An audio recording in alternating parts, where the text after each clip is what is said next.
Welcome back to Bazooka Kickboxing and MMA. In today's episode, we're talking about how to beat a good jab.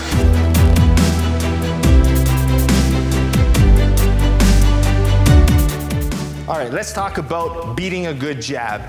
The jab, we always hear being an effective weapon, right? Everybody wants to use it. You can keep your opponent away, it's a range finder, it sets things up. So there's so many benefits of using a good jab. Do we see it a lot? Not so much, and it's really an underutilized strike probably, even though it's the one we talk about using the most. But those who use it really well get a lot of great success, especially when we talk about mixed martial arts and guys with good jabs. Look at who they are, you know, the George St. Pierre's. Recently we've seen Rob Font use it really well, Calvin Kattar. So these are all guys who know how to use the jab really well. So let's talk about now how to beat someone who's beating you with the jab. So the first thing you have to understand is what is the person with the jab doing with it? And a lot of times it's to keep you at bay, keep you at range. So what do I like to do? This is my personal favorite, and that's close the distance on that person. Usually they want you to do that, right? So if Matt's coming at me with a high guard, right, and pressuring, usually the guy on jabbing is very good at effective movement, right? They're trying to hit you on angles, they're trying to keep you busy, right? And try to make it very difficult for you to come in. So what do you have to do to beat that? So I have to crash the distance, right? So Matt's gonna start throwing his jab to me. If I keep getting hit, right, and staying at the end of the jab, I'm gonna have a very hard time getting in. So I need to jam the distance fast, and I need to make it very uncomfortable for them. So the first thing I'm gonna do is feint. As soon as I get a feint, you even saw Matt react, gets the hands up. So I feint, and then I come in and I'll crash the distance. Now I took away the range and I took away his jab. So me trying to feint to get him to bite is just gonna help. Now, when someone is jabbing, right, why does the feint work, okay? So when someone is jabbing, if I'm jabbing Matt, okay, two things are going on in my head, right? Well, an intelligent jabber, two things. One is what shot is Matt giving me? So if I jab to the body and he brings his hands down, that's the classic, you know, or trying to find here. You're trying to find the shot that's gonna do the damage. Also, what I'm doing, the good jabber, is waiting for a counter, right? So when I'm jabbing here, and I know Matt's got a good rear power hand, I'm jabbing, waiting for it, so when he throws it, I can slip and then come back and counter, right? So I'm using it, one, to set up strikes, two, to kind of bait him to throw so I can counter the counter. So that's what I am doing. So by me feinting first and then crashing distance, it's gonna make him think twice, right? So if I'm here and the jab's coming, right, the jab, and I feint, boom. One, he's gonna give me a shell reaction. As soon as his hands come here, I can crash distance, grab his hands. Now he's got no jab, nothing here, right? Or, right, what I know is his counters. So say he's loading up his power hand at this time. So I feint and I see that power hand. Okay, so the next time I feint, I'm gonna rush that rear hand. I'm gonna grab that rear hand as fast as I can. This way you can't smack me, okay? So feinting and then crashing the distance really fast is probably the first thing I would do. Now, the other second part to this is you have to at least be able to defend the jab, all right? A good jab only works if you don't know how to defend it. It's good because it's landing on you, so don't let it land on you is another key point. So some of the ways we see a lot on a good jab, and usually a good jab is good because it's going in doubles, it's triples, it's probing, it's spearing, it's unpredictable, it's vertical, it's horizontal, it comes on up jabs, you know? So it's not just a single easy shot to counter. So if Matt's pumping out his jab, I have to be able to at least move my head offline, you know? Boom, I'm gonna stay away from my jab. That's number one, to be able to avoid it. But as I talked about, pressuring, closing it down is a benefit to you. So how do I close it down? The first thing I'm gonna do is walk, probably catch with a parry, and then keep closing down. So as I parry, instead of resetting, I'm gonna parry and then close down. See how I always keep control of his hands, right? I wanna have control of them. My other personal favorite is using the lead wedge. Matt jabs, boom, I wedge in, wedge in, wedge in.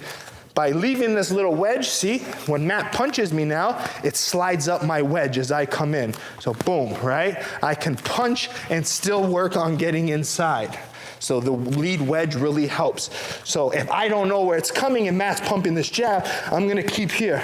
See how I keep my wedge here? And then I'll try to come in, swim in through, and control the hands, all right? So using the wedge, using the lead parry, okay? Crashing distance and feinting. Now, what I also like to do is make sure you give the jab back, right? Make them think twice that you're gonna counter it. So using the simple parry and shoot back is a very effective way to pop the jabber back. So if Matt throws his jab, boom, throws it again, boom, and there's a point, it's still keeping me away. I can't really do anything or fire out because he's keeping this jab in my face. This is when I'm gonna parry and counter back. So we jab, boom. So I catch and shoot at the same time, bang. So I might block one, then when he's ready, boom, I catch and shoot. Boom, catch and shoot. So I try to catch and shoot down the same time. Then when you get really comfortable, boom, boom, boom, I might double and just mix my punches down the middle. Okay? So block, boom, boom, boom. Okay, so catching and shooting back is gonna help you shoot that jab back. Let me give you the classic way now, okay? So, now the way we're gonna learn a lot of countering the jab is with countering with the punch. I need to punch him, I need to hurt him to make him think twice from throwing that jab. So, from my experience, and this one actually happened to me with Mark DeBont in my world title fight, I was using the jab a lot to keep him away, using a lot of pro punches, but he was trying to catch me with that overhand right, so it almost shut down my jab a little bit, which made me pressure a little bit more. So, if Matt throws the jab, boom, I can get my head off, and counter is a nice one. I could slip off of this way, bang out on the other side. So, one, I can come in, I can slip and rip, I could even come in on this side if I want, right? All of your traditional slip and rip type of techniques is all gonna make him think twice. Now, when you know when someone jabs, and if Matt gets lazy with the opposite hand, right? Boom, boom, coming in, catching them, so many different ways, that's a whole different video, okay? But now, because this is a kickboxing and MMA channel, what is the best way to shut down the jab? Matt? Low kick. The low kick, yes, no big surprise. It is the simplest, easiest way to do it when it comes to mixed martial arts. Why? Because when somebody jabs, they put all the weight on the lead leg, right? If they're doing it right, they're gonna jab. As soon as they step down, I got the nice hard low kick. Now, you might throw one, you might throw two, you might throw three, but eventually they're gonna add up and I'm gonna shut your jab down, okay? So that's what I'm going to do. Matt throws the jab again, boom, I chop the leg of jabs. I can even step out on an angle. Now look here, crack the calf, crack the leg without the shin in the way, if we're worried about breaking our shins, right? He throws it again, I come off here, attack this way, right? So using the low kick, the calf kick to shut the jab down, okay? But you can go further than that, right? Those who are very experienced strikers will realize the front kick, right? Let's talk about the front kick, the body kick, all beautiful, okay? So Matt throws the jab, boom, I could take the body, I can take the leg, boom, and I can throw a front kick. And I'm using all of my rear parries. So now every time he jabs, I have some form of answer to make him think twice. So he jabs, low kick, calf kick, front kick, body kick, boom, I just countered with my jab, right? So every time he throws the jab, I have something to answer with, okay? So ideally, if you're a competent kickboxer with good kick fighting, and you're fighting someone who's more well-versed in boxing, your kicks have to be the #1 weapon to shut that jab down, like I showed, right? Shut it down, right? Now, I'm gonna put it as a review. I'm gonna put this whole sequence together. Ideally, I'm gonna shut down his jab by chopping his legs, front kicking him, body kicking him, right? The very first point I said to you was using distance and crashing it. So when Matt throws, I'm countering. Boom, I'm shutting it down. Boom, then all of a sudden, I feint, I come inside, right? Boom, push off, attack the leg. Now his leg's sore. I used crashing the distance, exit low kicks, chopped on the outside, countered the jab. His leg hurts. His jab's not going to be as effective. He's not going to throw it as much, and he can't throw it as confidently. And when he does, you got to keep chopping it away. And that's how you shut the jab down, okay? So mix and match the different counters. Use the boxing counters. Use your kicks. Use the crashing of the distance. But ultimately, be good with your defense. Catch, counter, block. You need to be competent in all aspects of fighting, right? The jab might be very good where, you know, he's setting you up with right hands every time you low kick, so you might have to use distance, different tactics. That's the beautiful artistry of fighting, okay? Hope this video helped you on shutting down your partner's or your opponent's future jabs. Keep liking, keep subscribing, hit the notification bell. Check out Perfect Sports Nutrition. Use the code Bazooka20 in the description below. Hayabusa Fight, bazookashop.com, and bazookatraining.com for only $9.99 a month. Myself teaches you each week at a home workout, bag workout, tutorials. So make sure you share Bazooka Training with your friends, and let's grow the curriculum. We'll see you next time here at Bazooka Kickboxing and MMA. Welcome to Bazooka Kickboxing and MMA online training. I'm Bazooka Joe Valtellini, the owner here at Bazooka Kickboxing and MMA.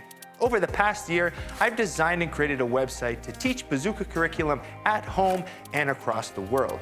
The purpose of this website is for you to, one, hit your fitness and health goals, all while learning world-class martial arts instruction from me. The beautiful thing about this website, it's geared for all levels. So if you're learning martial arts for the first time as a beginner, we help you progress into the bigger stages. And if you're a pro fighter, guess what? We have different fight concepts for you to improve your tool set and your skills in the ring or cage. As the fastest rising kickboxing world champion and a lifelong martial artist with over 30 years of experience, I've been able to combine my passion for martial arts and teaching to create this website. This website's going to give you some of the tricks, secrets, and inside look at some of the training I use to win my world title. Once you subscribe to this site, you're going to be getting weekly training videos and tutorials that you can do from anywhere. The sections are broken up into 3 parts. The first is bag workout. So if you have a bag at home or at your gym, you can use these workouts to supplement your training. The second is at-home workouts. A lot of us don't have the room for a bag or a bag in general, so these workouts are for no equipment needed and you can do them anywhere.